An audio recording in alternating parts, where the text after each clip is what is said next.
ଦିବ୍ୟଜ୍ୟୋତି पंडा MEB Nadal high school 10ମ ଶ୍ରେଣୀର ଛାତ୍ର ଅଟେ।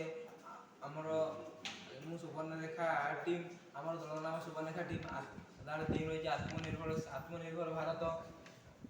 ଆଉ ତାର ଆଇडिଆ ରହିଛି ଜଳ। ତାର ଟपिକ୍ ରହିଛି शुद्ध जल ଏବଂ ଗ୍ରାମ୍ୟ ଜୀବନର ଆଧାର। ଏହାର ସମସ୍ୟା ରହିଛି ଯେ ଗାଁରେ ଲୋକମାନେ ଧାରଣା ଯେ ଗ୍ରାମରେ ବ୍ୟବହାର କରାଯାଉଥିବା ଜଳ शुद्ध एवं प्राकृतिक। ସେଥିପାଇଁ ସେମାନେ ଆଉ କିଛି ପରୀକ୍ଷା ନିରୀକ୍ଷା ନ କରି ଏହାର ବ୍ୟବହାର କରିଥାନ୍ତି। ସେଥିପାଇଁ ସେମାନେ ବହୁ ସମସ୍ୟାର ସମ୍ମୁଖୀନ ହୋଇଥାନ୍ତି। ଏ ସମସ୍ୟା ଗୁଡ଼ିକ ହେଲା ଯେ ପୁରୁଣା ଜଳକୂପ ନଳକୂପକୁ ସଫା କରନ୍ତି ନାହିଁ ଏବଂ ବର୍ଜ୍ୟବସ୍ତୁ ସେଥିରେ ପକାଇଥାନ୍ତି।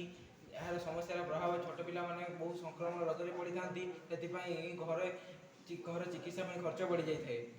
ଏଥିରେ କେଉଁମାନେ ସମ୍ମୁଖୀନ ହେଉଛନ୍ତି ଛାତ୍ରଛାତ୍ରୀ ଏବଂ ଗ୍ରାମବାସୀ ପରିବାର ଲୋକମାନେ ଏହାର ସମସ୍ୟାର ସମ୍ମୁଖୀନ ହେଉଛନ୍ତି। ଏହାର ସମାଧାନ ରହିଛି ଆମେ ଜୈବିକ ସାରର ପ୍ରୟୋଗ କରିବା ଏବଂ ଗ୍ରାମର କିଛି ସ୍ୱଚ୍ଛତା ପାଇଁ କିଛି ଦଳ ଗଢ଼ି ଏହାଦ୍ୱାରା ଆମେ କିଛି ଯୋଜନା ପ୍ରସ୍ତୁତ କରି ଯାହାଫଳରେ ଆମ ଜଳ ଏବଂ ନଳକୂପକୁ ପରିଷ୍କାର କରିପାରିବା।